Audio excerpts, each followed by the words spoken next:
Magandang araw mga ka-farmer. Magbubuo tayo ngayon ka-farmer ng Life VO4 battery na 51.2 volts, 280 Ah. So yan yung mga battery natin. Tapos yung mga battery natin na yan ay ilalagay natin dito sa DIY box. Yung DIY box natin na to. Yan, DIY box natin.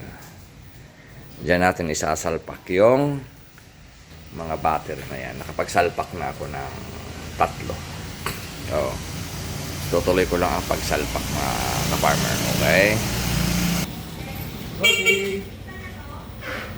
Isalpak na natin yung unang 8 mga guys. Lagyan ko ng number yan mga ka-farmer. So, positive, negative, positive, negative, positive, negative, positive, negative. Tapos positive ulit. Yung capacity pala nito ay asan na? Sa kabila. Ay, wala. Ang capacity nito ay sa kabila.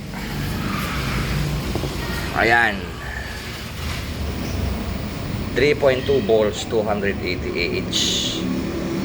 Ang capacity nito mga guys.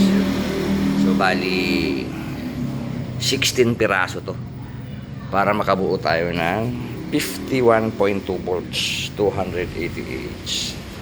So, isasalpa ko lang yung sa kabilang side para mahirap mag-video, ako lang mag-isa eh. Tapos wala pa akong holder gadget para makapag-video ng maayos. So, salpa ko na muna to mga ka-farmer. Okay? So, ayun na siya mga ka-farmer. Nailagay na natin lahat. So, ang gagawin natin, lalagyan na natin ng bus bar. Positive, negative. Positive, negative. Positive, negative. Pagdidikitin. Positive, negative. Tapos dito, positive, negative. Positive, negative. Positive, negative. Ito yung main positive natin. Ito na may main negative natin mga guys. Tapos ganoon din sa kabila. Baliktad. Lagay natin yan. Positive, negative. Pagdidikitin natin. Positive, negative. Tapos positive, negative dito.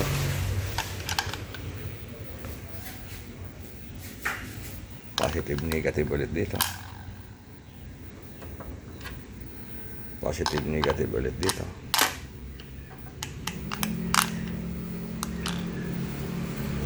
Tapos last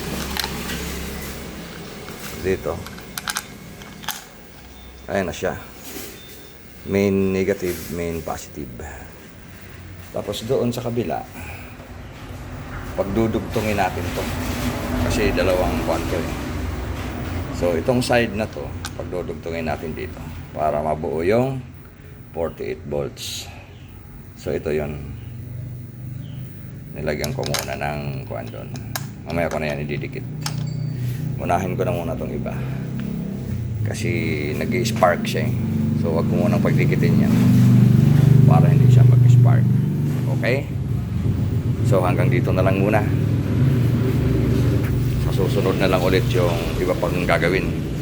Kasi masyado nang mahaba ang video to eh. Okay? Bye bye.